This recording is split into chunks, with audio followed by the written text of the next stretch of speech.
What's up, guys? Welcome back to my channel. So I'm here today to talk about The Real Housewives of Potomac, Season 7, Episodes 15 and 16. So be sure to like, comment, subscribe, and let's jump right on into it. But first, we have to acknowledge that Miss Robyn Dixon and Juan reportedly tied the knot. Yeah, so that's fucking, but here's the fucking tea. I saw some, cause obviously when news broke, people were like, oh my gosh, what the fuck? Like, why now? Why not after all this fucking time? After this being their storyline for 7 years? Someone said that it may be because of the lawsuit against Juan Dixon. So they're saying maybe it's so that way Robyn can be called to testify because she'll have spousal immunity or whatever. I don't know, that's what the streets are saying. So I thought that was interesting to point out. Congratulations to Robyn and Juan, but yeah, it's a speculation. So episode 15, Indecent Disclosure, it starts with day 3 of the Mexico trip. Gizelle, she has fucking bubble guts, and the editing, it's all like... So she's on the hunt for a Sprite or a squirt just to help her out, you know what I mean? And Gizelle and Mia, they're kind of chatting about Karen and Charrisse, or kind of just reflecting on what the fuck went down. And Gizelle says that nothing that Karen said about Charrisse was true.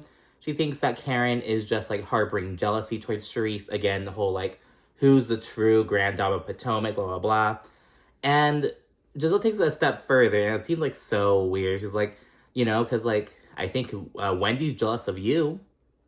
And it's girl. And Mia runs with this. Mia accuses Wendy of being jealous of her later on. And it's girl, whatever. They also touch on the beef between Mia and Jacqueline. Mia thinks that there's probably no point of return. I don't think they're on good terms right now anyway. Still, I don't think they're good, but who knows. Mia says that she's just reciprocating Jacqueline's jab. She's kind of giving the Candace argument, don't fucking start shit with me if you're gonna get mad when I hit you back, you know what I mean? Gizelle thinks that they should chat. Everyone is basically encouraging them to, talk it out. They've been friends for, the damn near majority of their fucking lives. They're more like but they're just over each other, it seems. And they discuss throwing a bachelorette party for Robyn. They're why don't we just get lit, do something. Gizelle wants to have strippers and shit. And she's like, Mia, you're a former stripper, bitch. You're gonna have, all the good connections. And Mia's like, damn right. So she's kind of embracing her. Mia's kind of Mia's strange. Because I was talking to my stepmom about this earlier, actually. Where, because Mia's, an open book, but I feel like you can't really trust everything you read from this open book, you know what I mean? But I feel like she's been caught in a few lies, stumbling on shit a couple of times, but I don't know. She is very open, though. Kind of just looking at how much can we trust Mia? Yes, she's an open book, but how much of it can you fucking trust, essentially? Whatever, she's owning her ex-stripper identity, it seems. We then see Ashley. She's meeting up with Karen in a little cabana. And Karen's saying, I've had fun on this trip until last night when Robyn made some personal attacks at her. So it's just, that was funny. I was like, okay, so you're having fun until Robyn. So she doesn't give a fuck about Charrisse, essentially. I don't give a fuck about Charrisse. That was child's play, but Robyn came for my character. So she's all pissed on that. She felt like it was a personal attack. It kind of crossed the line. And Karen says she's confused by this venomous attack. And Ashley's because what happened, because Karen and Charrisse, it's finally, exploded. And Ashley points out that when Robyn was, at the lowest of the low, when she and Juan had just split, blah, blah, blah, Charrisse was there for her a lot. I don't know in what ways, or support. But Charrisse was there for Robyn, and she's known her for, Charrisse and Robyn have known each other for the longest in the whole group. So yeah, Ashley brings that up, and Karen's like, this has nothing to do with Charrisse. But Ashley's like, no, it inherently does. Charrisse is an inherent part, because she really is. The cast was essentially built around Charrisse. You can't, Erica De Niro points this out a lot. Charrisse is at all the events that they film at. She just may not get camera time, but she is there, So she's an inherent part of the group, whether Karen likes it or not. Karen then goes off about how Robyn called her fake, and she's like, what's fake is this wedding. And she's like, oh, so she all of a sudden wants to get married off in Jamaica with no witnesses, blah, blah, blah. And she says she knows a lot about Robyn, including Juan's other woman. There's all kinds of fucking editing and Karen's tea. It's oh, the Grand and Dom Special Potomac unit. There's fucking, she describes the woman who's Karen's saying it looks like her and that Juan is kind of attracted to her. Essentially, she's like, hello, yes. He has a woman who looks like me, of course. This is kind of funny. Ashley strip says, like, Karen's feeling herself. But yeah, Karen's saying that Juan's cheating on Robyn with a woman who looks like Karen. And she's saying they're walking around Georgetown holding hands. And Candace points out later that Georgetown and Potomac are, like, right next to each other. She's like, girl, why the fuck would Juan be walking around Georgetown with some bitch? Like, girl, at least go to fucking, like, Virginia. Like, at least go to fucking, like, at least leave the state. I don't know, you're in the nearby area. But yeah, so editing, Karen's tea. She lives in Montgomery County. It's a nearby area, so it's kind of specific shit. And Karen says that Robyn knows about it, and they absolutely have an arrangement. And Karen tells Ashley, look, I want to talk about this with Robyn, woman to woman, one to one. But Ashley's like, I'm gonna have a hard time, like, keeping this a secret, like, And immediately after the conversation, fucking Ashley runs inside and talks to Candace and Wendy. And she says that, Karen said some tea about Robyn, but she doesn't, like, specify what it was. And Candace is like, girl, like, Ashley can't hold on to shit. Like, Ashley's messy. And people are speculating that Karen wanted Ashley to go relay it to Robyn, that she knew what she was doing. I don't fucking know, but I thought it was interesting. But anyways, they then board the bus, they go down to Tulum, and just kind of go shopping for a little bit, just kind of looking around, little interactions and whatnot. And at one point, Robyn and Ashley wind up being together by themselves, and Ashley's like, I have to tell you something. It's important, but I don't know if I should tell you, but you're gonna know it. Like, Ashley's being so dumb about it. It's like, bitch, if you're gonna tell her, just tell her. Like, you know what I mean? Ashley's girl, you know what I mean? But she ended up telling Robyn about, what Karen told her about how Juan's allegedly with some other bitch out in Georgetown who looks like her, but yada, yada, yada. And Robyn kind of laughed it off at first, and she's like, oh, like, we can go there if Karen wants to. And she immediately calls Juan to, like, fill him in, and he's pissed. He goes off, he's like, Karen don't know me. I don't go out. Tell her to cut that bullshit out. I'm gonna cuss one of them fucking women out, Robyn. I'm not fucking playing. He's going off and shit. And Robyn has this, like, smirk on her face, and Ashley's, like, visibly uncomfortable. Ashley doesn't really like conflict. She always makes these, like, buggy-eyed faces when shit happens. But yeah, so it's like, oh, like, Ashley's a messy bitch, but she doesn't like when it's, like, the yelling and the fucking, like, physical stuff. Ashley doesn't seem to fuck with that. Unless it's Monique, that's a different story. But yeah, so Robyn says it's on and poppin', and Karen fucked up by opening up a can of fucking worms. And we'll see what she means right now. Because ladies all link back up, go to this little beach club area called Ziggy's, and Robyn's, like, giddy as fuck. She's just ready. And she says she thinks that Karen's mean girlish. When Karen responds, she responds to saying that Robyn attacked her integrity. And she says that Robyn takes digs at her every chance she gets, and that was the last straw, though. And I'm like, Karen, you take digs at Robyn every chance you get. You're always asking about the wedding. You're always, like when Robyn says anything, Karen's so quick to, like, shut her down. It's like, Karen, like, girl. But yeah, and Karen says, oh, I'm not fake shit. And what is fake is this wedding.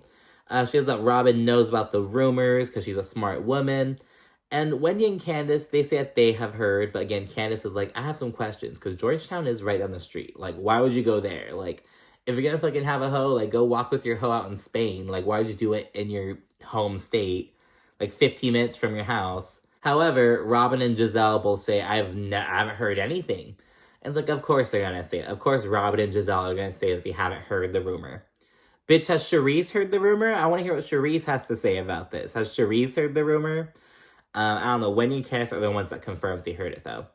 Karen then says that she'll eat her words if Robyn and Juan wind up registering their marriage. And Gizelle chimes in. She's like, Karen, she doesn't owe you that. Like, what the heck are you talking about?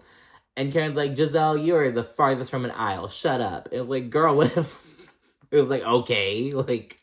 So yeah, Karen's just not here for this shit. And it's just... Because Karen's so quick to shut Robyn and Gizelle down, to be honest. She says that she would rather have Robyn not talk about their wedding. And Robyn's response exactly how I did when I was fucking watching it. It's like, girl, then why do you fucking ask her about the wedding all the time? If you don't care and you want her to stop talking about it, then don't ask her about it. And Robyn goes off, like, then don't ask me about it then. She's all mad. Because honestly, Karen is the one who's always asking about that shit. There's more back and forth, but Robyn says that Karen should be more concerned with because she was spotted in Vegas with Blue Eyes, the man who she's who's supposedly her driver and she's accused of cheating on Ray with. Robyn whips out her phone and shows everyone this photo that allegedly shows so it's like the back of a woman with this guy, and everyone who sees the picture says that the woman looks like Karen. We don't see the front of her face to confirm that it's Karen, and we don't see the photo at all.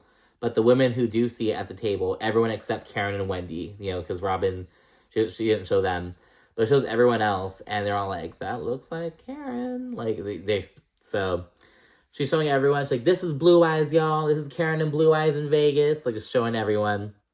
And Karen keeps asking to see the picture, but Robyn refuses. And then she shows that Juan's ready to cuss Karen out, and Karen's like, oh, well, he won't want to do that because I've been protecting Juan for years.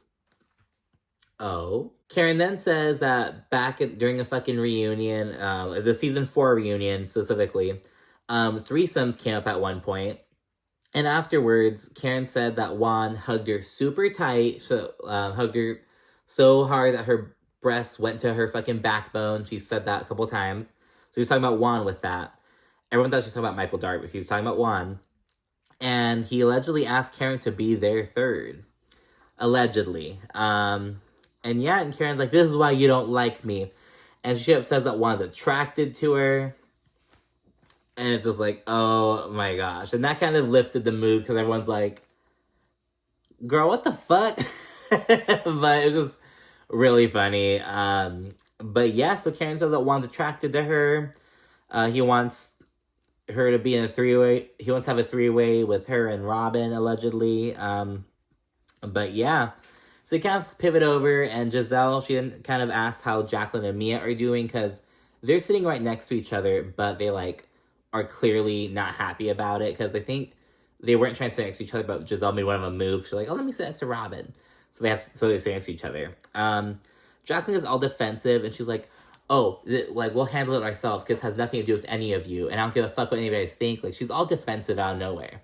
And everyone's like, okay. And it's like, well, girl, it does have something to do with them. Like, it happened in front of them. So Jacqueline shuts it down, and Mia's like, whatever about it, to be honest. She's like, girl, whatever. And there's some jabby jabs. It's kind of nasty. Jacqueline says some shit like, oh, like, I've been there for you I've been by your side for so long, and my mother took you in since you were a child. Like, kind of trying to guilt Mia, and Mia's like, and that's why I was with your mother on Mother's Day. Where were you? And this pisses Jacqueline off, and it's just really emotional and nasty. Jacqueline winds up fucking getting up and saying, I can't sit next to this bitch. Like, someone else has to fucking sit in that seat. I can't. She storms off and goes sit by herself at this bar. And it's like, girl, where are you going? Like, the bus isn't gonna leave with you're not even on the fucking show. Like, where are you going? And it was like, girl, it was just so weird. And like, she was so defensive and shit. But yeah, it's like, whatever, Jacqueline. But anyways, once Jacqueline storms off, Mia segues to say, kind of address Wendy. And she says that she really does like Wendy. She has a soft spot for her because she's beautiful. But Mia also says that she doesn't want to feel like Wendy dislikes her because of insecurities. Bitch, when Gizelle said that that Wendy's jealous of Mia, she really ran with that shit. And Wendy's like, what insecurities? Like, what? They didn't say they don't want to argue, and they'll have a conversation later that night, get up from the table and head to the bus. And Candace, Charrisse, and Wendy, they comfort Jacqueline, who's crying. And it's like, look, the bitch who was like, oh, it has nothing to do with any of you guys, I don't give a fuck what you think. She's being comforted by the people she went off on. Look at that.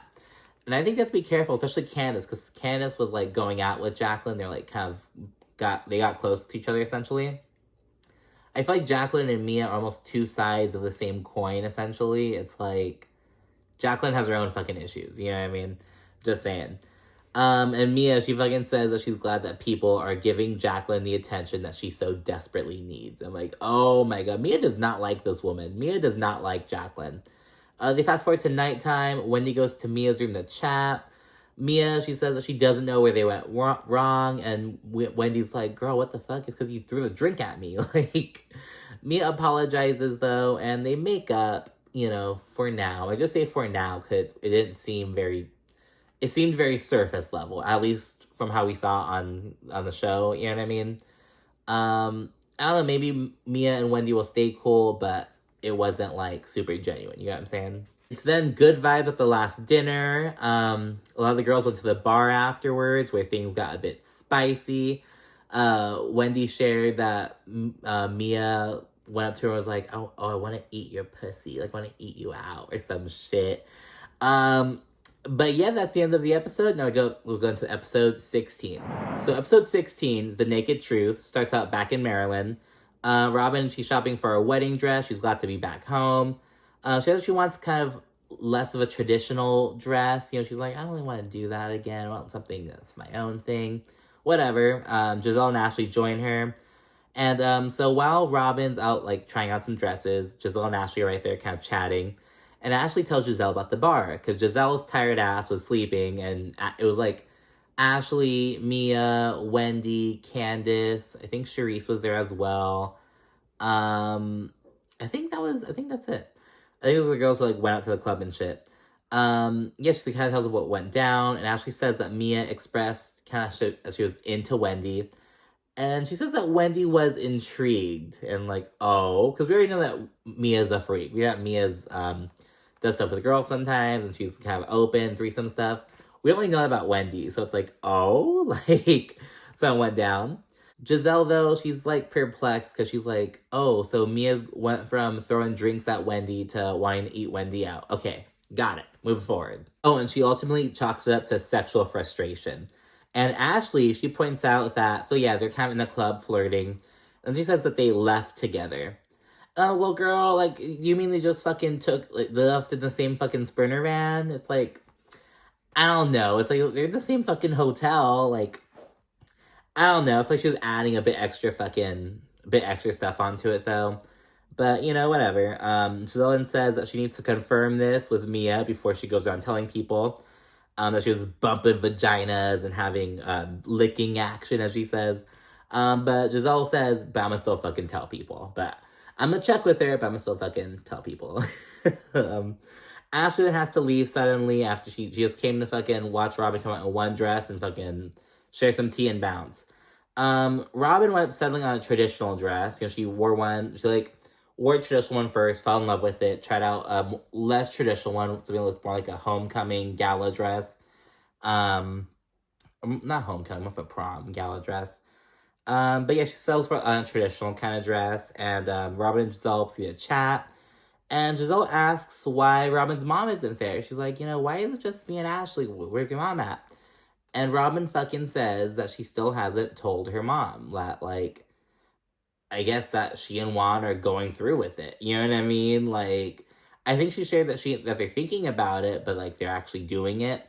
I'm like, Robyn, it's like, are you ashamed, bitch? Like, what the fuck? Like what's the issue, Anyways, Gizelle then proposes that they have a very upscale dinner, followed by some fucking stripper bachelorette party antics. And Robyn says she's down, but she does not want Karen there, because they got into it in Mexico. But, Robyn also says that she doesn't want Wendy there, because when Karen was, coming for Robyn and, reading her down and shit, Wendy was laughing her ass off. She was like, like, just laughing, just, like, super entertained. And it was kind of getting on Robyn's nerves, and so Robyn's like, oh, it shows that Wendy isn't genuine about starting a friendship with me, blah, blah, blah. So she got butthurt, essentially, and Robyn doesn't want Karen or Wendy there. And it's like, Wendy didn't tell you anything, though, Robyn. Like, Wendy was, she was laughing and shit, but it's like, it's because it's the fucking shade, the madness, the chaos. It was extra, though. Like, Candace was like, Wendy, shut up, like, at one point. So, it was a bit much, but, I'm sure Wendy was fucking drunk. You know what I mean? Like, girl, like, we didn't see Candace. She's at home with Chris, and it's kind of chatting about an upcoming party for the premiere of Insecure. And they also have the unveiling of their deluxe album cover. So they're kind of talking about that for a little bit. Chris asks about Mexico, and Candace says, the old ladies was fighting. Talking about Charrisse and Karen. I was like, okay, Candace. Candace also mentions, Karen versus Robyn, and she says, like, how dumb the whole Georgetown rumor is. In fact, Candace says that the rumor about Juan walking around Georgetown with some random bitch is as dumb as the rumor about, Chris was flirting with Deborah or something. But she's like, oh, you flirting with that Cookie Monster bitch. Candace then brings up the picture of Karen that Robyn produced. She says it was a pic from behind, but it did look like Karen.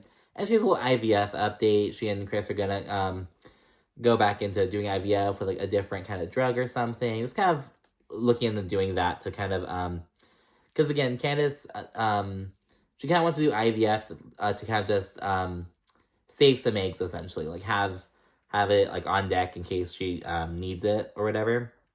Karen and Wendy then link up for lunch. They speak on Karen's beef with fucking Robyn and Charrisse. Karen says that she's been sitting on the story about Juan hugging her super tightly for 3 damn years. And regarding the picture, again, Robyn didn't show Karen or Wendy, so they can't really speak on that. And then Ashley FaceTimes Karen right then and there when she's with Wendy. And she tells them about Robyn's upcoming Bachelorette party. And she's like, but you guys noticeably weren't in the thread. She breaks the news to them. And Karen doesn't seem to really give a fuck. But she secretly does, as we'll see in a little bit. But Wendy, she's like, what is wrong with Robyn? Like, I didn't say anything to her. Like, and Wendy's like, she clearly doesn't want to meet me halfway. Like, there's clearly an issue, and it's just, what the fuck? Because to Wendy, she thought they were all good now. But apparently, Wendy laughed a little bit too hard at Karen reading Robyn down. Mia then has Gizelle over for some sushi, and I was like, the only thing I thought of was the fucking line from Jake's verse in Bedrock, like, I love your sushi roll, hotter than wasabi, because it's slang for, like, cunnilingus. So yeah, she invites her over, and Gizelle gets right into it. She's like, so Ashley told me that, there's a little bit of action between you and, Wendy at the club. She says there's some heavy flirtation. And then Gizelle straight up says, like, oh, I told Robyn that you guys had sex. Giselle's no shade. And Mia's like, no, we did not have sex. And she says that Wendy, like, showed her vagina, spread eagle. And then Mia showed hers after Wendy asked. And Mia's like, oh, it wasn't that Wendy was jealous of me. It was that she had all sexual tension. Of course, it all makes sense. They then speak on how Robyn doesn't want Karen or Wendy at the Bachelorette party. Mia's kind of confused, though. She's like, I get why she doesn't want Karen there, 'cause she got into it with her, but why Wendy? And Gizelle just says that Wendy's just doing too much, essentially. Mia then says that she and Jacqueline aren't really good. Jacqueline reached out to her to kind of chat, but Mia was just disinterested. Mia's just over it at this point. She doesn't like this woman.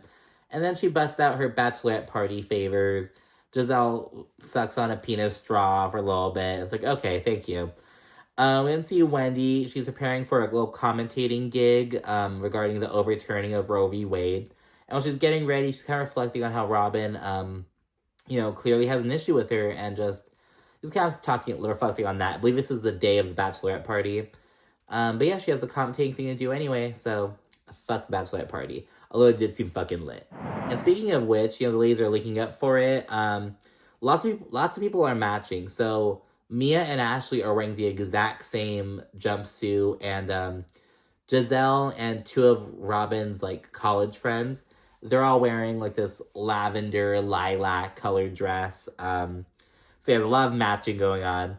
And it's just lit vibes from jump. It's so fucking fun. It's like they're on this party bus, kind of drinking. It just was a lot of fun, to be honest. It looked really fun. Charrisse, though, she points out in the confessional, she's like, I feel like I should be the one throwing this Bachelorette party.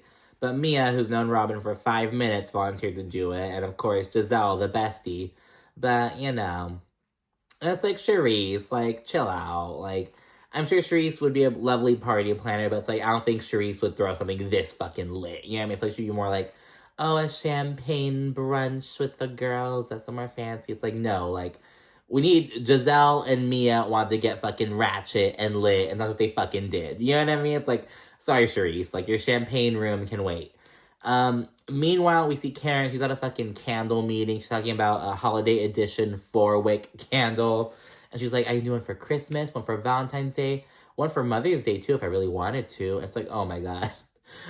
This is an order for $8,000 with a $10,000 deposit. And it's like, girl, I don't need to know the specifics of your fucking business. Like, whatever. And she has Ray take a picture of her presenting the businessman with a check so she can fucking, so Robyn can catch it. And she wants to show that Karen would rather be here growing her business and making checks than at the fucking bachelorette party shaking her body and shit. And then we flash to the bus, and it's so fucking lit. Mia's going fucking crazy on the stripper pole. They segue to kind of chatting about Mia and Wendy in Mexico, though. And Charrisse, she's like, oh, they were kissing, and then Wendy touched her vagina. And the girls are like, they kissed? They were kissing? Because they didn't know that detail. And then Mia, she's like, yeah, me, Wendy, Ashley, and Candace, we had a 4-way kiss. We had a quadruple kiss. It's like, oh my God, they were all drunk as fuck. And yeah, so they arrive to a strip club. They're already fucking drunk. And it's lit as fuck in there. It's so fucking fun. Just fucking good vibes all around. So crazy. Made me instantly want to fucking go out as soon as I'm going to go out on Friday, actually, because my friend's birthday. So that'll be fun.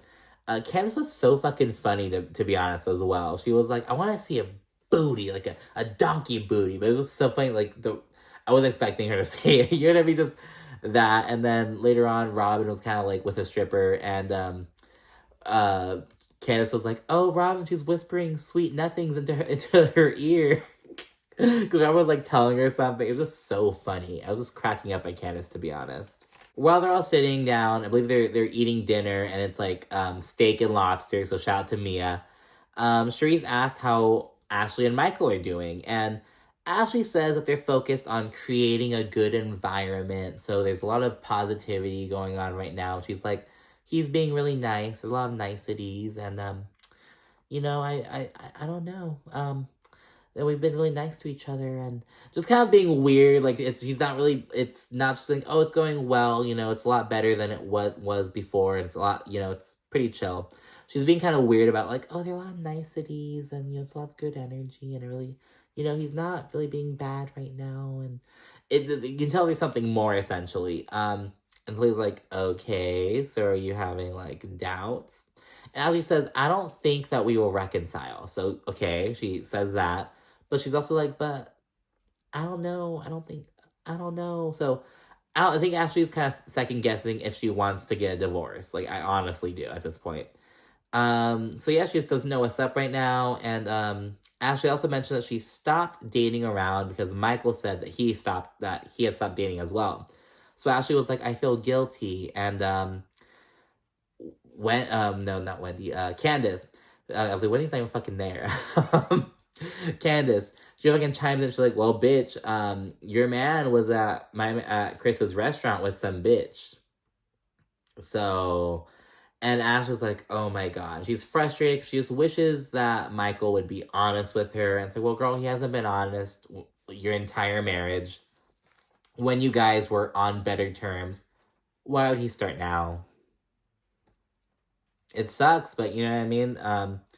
So yeah, and she tells Ashley that right then and there, and so yeah, we'll see what Ashley ends up doing with this information. Anyways, Gizelle then asks Charrisse how she's feeling about Karen, and Charrisse goes off, honestly. She says that Karen lies and won't address her real issue with Charrisse, and Charrisse is like, I've never aired Karen's shit from day one, and so I don't get why she's trying to assassinate my character now. Like, how dare she? And Charrisse says that she was actually with Karen the last time she went to the club. It's just, she says that Karen allegedly disappeared and went to go fuck a worker in the bathroom.